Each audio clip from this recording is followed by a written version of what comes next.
Hi everyone, welcome back to the channel. Today we're going to talk about the Wheel of Time series and what I think of it so far. 5 books in, including, 5 books plus a prequel. Let's see how I feel about the series so far. So with that being said, make sure you hit that like button and subscribe to the channel if you haven't done so already, and let's begin.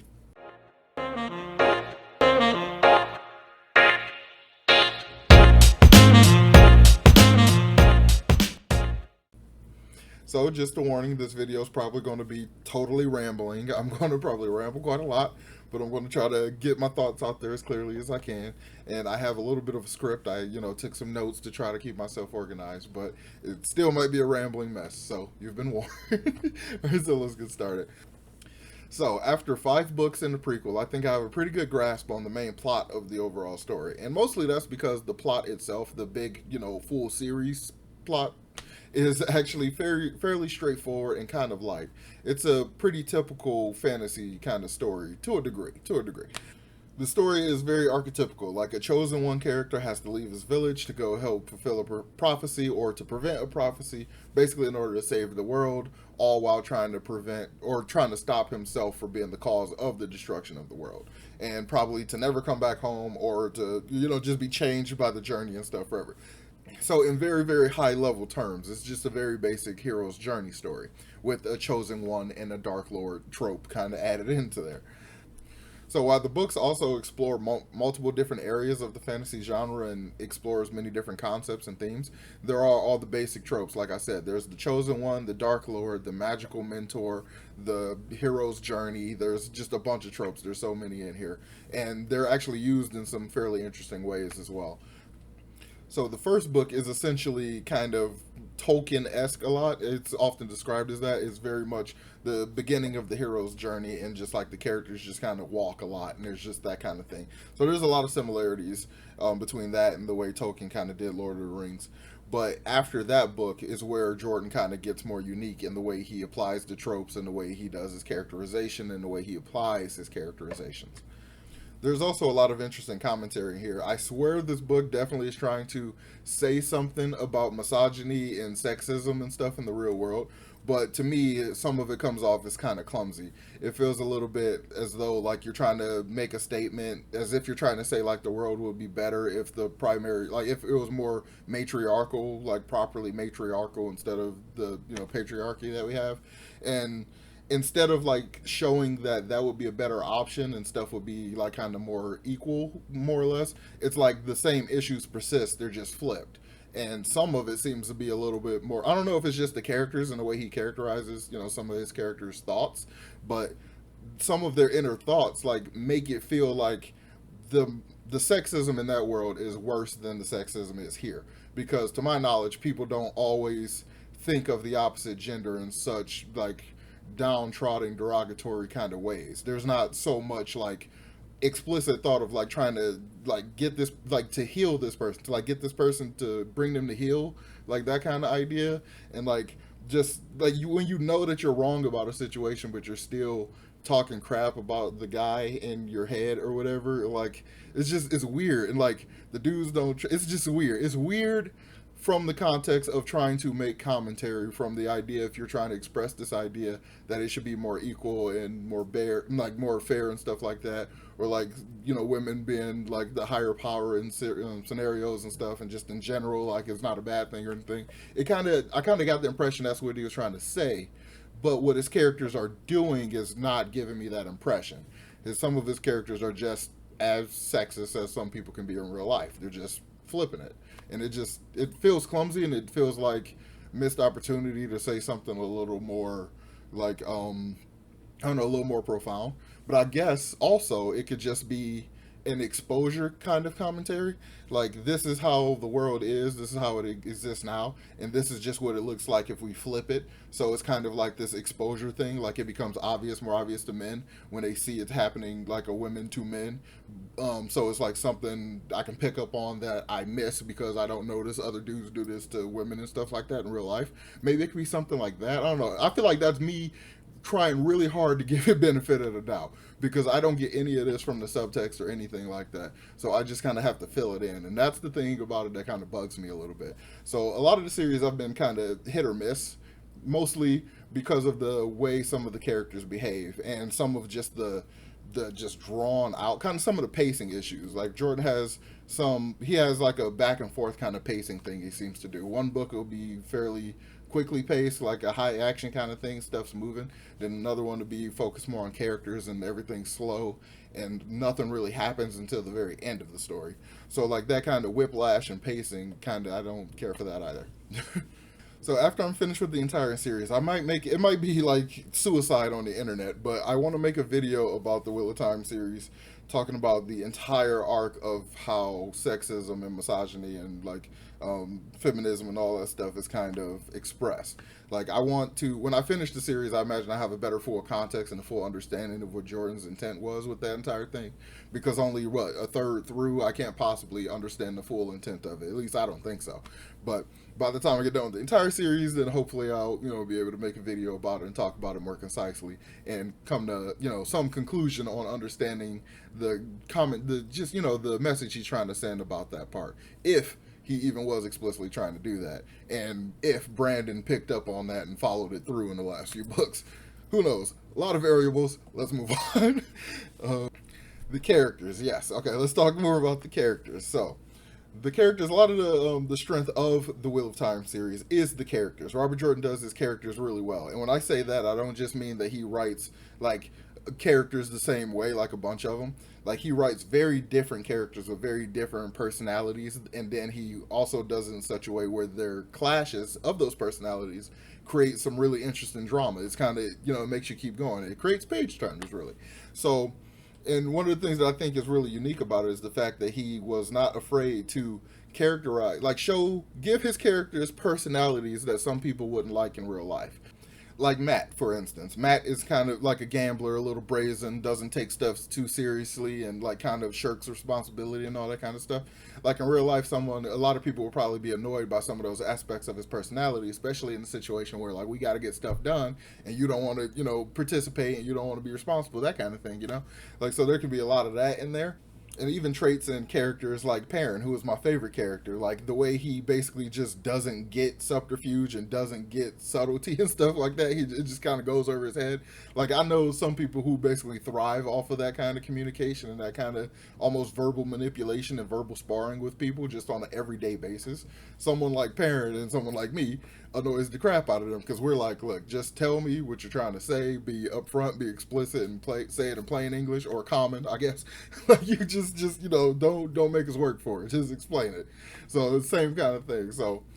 But that kind of thing could probably annoy a lot of people. Like, and also things like with Nynaeve, like she has like anger issues in general because anger is her block on her ability to channel anyway. So the fact that she is just so abrasive and so argumentative and stuff like that, it ties kind of into it. It ties into it nicely. But like, holy crap! After so much time we spent with them when they were doing their White Tower stuff and they were kind of going through the ranks and hopscotching ranks a little bit, like when they were doing that whole thing, like. She was so frustrating. Like, you're so argumentative, so abrasive, and all this kind of stuff. And I do like though in the more recent book, or the one that I read, the 5th book, she's working on it. Like she's not yanking her braid anymore. She's trying to be less angry all the time and trying to be pleasant and whatnot. So I kind of like this actual development of these characters. So even if they had a personality that started off as a personality that you wouldn't really care for, there's a good chance that they will develop into somebody more interesting. Like Rand was very bland and whiny and boring at first and very understandable as a reluctant chosen one and stuff, but he was bland and whiny and complained a lot, and now he's kind of taking on his own autonomy and like making choices and feeling more in control of all his power and stuff, even though mentally he's not quite where he once was and probably will continue to get worse. So overall for the characters, I consider Matt, Rand, and Perrin to be basically one protagonist split between 3 characters. They all have very different kind of journeys, but they all have very important journeys for the overall story. Like Perrin and actually Rand and Matt have like explicit prophecies about them that like explain stuff that's going to happen to them. Perrin kind of has the same thing a little bit, but it was like shorter, which is why I kind of feel like his story kind of reached this maturity, this like adulthood part of his story quicker than Matt and Rand's did. Like in that his stuff, like, because his basically his prophecy was short and sweet, kind of just mentioning like the birds or whatever, that thing. And then almost immediately after, he finds Fael, who I imagine is, you know, the subject of that little prophecy thing and all that, and like him becoming Lord of the Two Rivers and stuff. Like, it feels like his grand thing that was going to be built up to him, like his solid adult persona, I guess I'll call it. Like, it feels like that part is done, but it wasn't done for Matt and Rand. So like Matt had to do all that badass stuff in the fifth book and like be a general and like make use of all the knowledge he got in his head and stuff. Like, that was cool and that happened. And then Rand's doing like Rand's a whole other thing. But like at the same time, the whole yeah, it feels like they have all reached this point. Like, I mean, I guess the best way I can say it is like they're no longer teenagers; they're full adults now. So it feels like that's kind of what's happened with a lot of these characters, and I really enjoy that character journey, and it's really fun. Like, that's kind of one of the things that make me go back and forth on this complaint about Jordan doing like a character focus book versus a plot action character focus book. Like, he'll go back and forth, or at least that's the pattern I've noticed thus far. Like, I kind of like the character stuff because there's some interesting developments and stuff that happen with the characters, even though in the moment it can feel kind of boring. But I really, really like the stuff that goes on, like using the Bellfire, like running around in Dream World, like all that kind of stuff is really cool. Like when you get to do all the magic stuff and all that stuff. So I like it a lot, but I am very much of like, you know, two minds about it. Through the ladies, though, we also get some interesting kind of expansion of the world building and magic. So we when mostly all like the dream world stuff, we kind of deal with that a little bit with Perrin, and he has his like his wolf dreams, but we really deal with it when the girls are kind of going there back and forth and stuff, and when Egwene is training as one of the wise women with the Aiel and stuff. So we kind of learn a lot more about like their powers and like their ability and their skill level or skill level and their power scale. Like, I really like the part where Nynaeve was fighting that Forsaken and found like realized in the moment she was basically matching her blow for blow. She's like, "Holy crap, that stuff they're talking about us being the most powerful, like that. I guess it is real." So, because I had the same realization, I'm like, "Holy crap, it wasn't just talk. They are going to be like, you know, some of the most powerful Aes Sedai that's come in like the last 1,000 years or something." And like, so, but the thing that super frustrated me about that whole fight, though, I even mentioned it in my review, is the fact that like y'all have this knockdown drag out fight, like you've tried to steal her multiple times, and then you get the upper hand and then you don't steal her. Like, she is unequivocally evil, she's a dark friend and all this kind of stuff.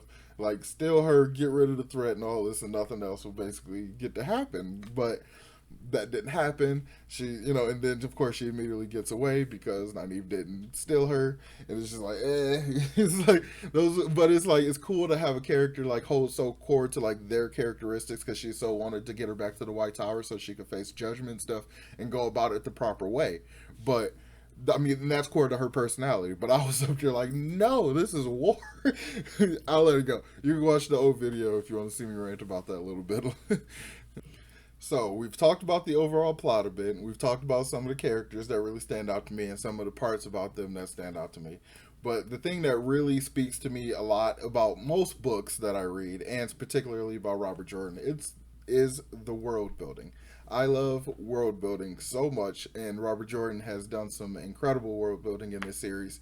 Mostly like the culture building. Like when we get to meet the Aiel and learn all about their culture and stuff, that was probably one of my favorite parts of the entire series so far. Just kind of this world feels so real and expansive. After we got to learn about them, we got to learn about the like the people that live on the ships, the ship mistresses, and like their whole world and all this stuff. Like, just all of that kind of expansion. Just it, I love that. I just love that stuff. To make a completely foreign world from ours feel so alive and so lived in and so populated. Like, I just love that stuff so much. And then apart from that, we get the magic expansion. We learn that like some of the wise women can channel and stuff like that, and like the pretty much just the way the magic. I still think all of it is sourced from the one power, but there's no real evidence to say that it all is properly sourced. Maybe it's just weird magic that exists or whatever. But like, there's things that you want to like pick through, and there's rocks you want to look under and stuff, and there's just this world feels so big and so alive and so lived in. It's just like, part of me kind of feels like Robert Jordan had the conceit of wanting to write an epic fantasy series. He knew he wanted it to be more than 10 books or something like that, but the story he had for it was something that could honestly be cranked down probably 5 to 6 books or something. Like, I honestly think if he just would like full speed the main plot, you could get through. I mean, but I don't know. I obviously can't say that because I haven't gone through the other 2/3 of the entire series, so I can't say that it's easily condensable. But in my head, the way the overarching plot kind of feels, at least the direction is going, it feels like it could have been very compressible. But he went about it in such a way where he wanted the series to be epic, so he took his time to describe every dress and like to describe all the stuff that's going on and like how they're walking and like their transactions and like just all kinds of little details and stuff, so that it could feel like the characters in the world itself can feel as epic as the scale he wanted it to be. But the plot, I don't feel like the main plot is big enough to cover that exact same amount of area. But I also put a huge caveat on that because, as I said, I'm only a third through the entire series. So actually, this might become a thing. Maybe I'll do it after book 10 or 11 as well and talk about the Wheel of Time so far, 2/3 the way through. So maybe I'll do that. Let me know in the comments down below if you all want to see a video like that. Alright, so I'm going to go ahead and wrap up this video. I've talked a bit about the plot and a bit about some of the characters and a bit about the world building. And just overall thoughts, I'll say I really do like the Wheel of Time series so far. It's not my favorite, and I definitely have like mixed opinions on some of the aspects, and like the entire series as a whole kind of goes up and down for me. But I've definitely stuck through some other series that I don't want to say I hated, but it was a slog. But I definitely am enjoying this more than I am like nonchalant about it, because it's not a matter of enjoying it and not enjoying it and like disliking it.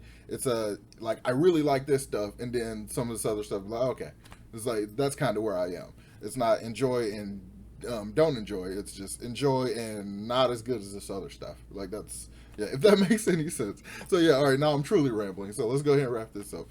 Let me know in the comments down below what are your favorite parts about the Wheel of Time, and let me know if you want to see me do another video like this for the 2/3 mark and then the final overall thoughts on the Wheel of Time series. So let me know about that in the comments below. Make sure you hit that like button and subscribe to the channel if you haven't done so already, and I will talk to you all next time. Peace.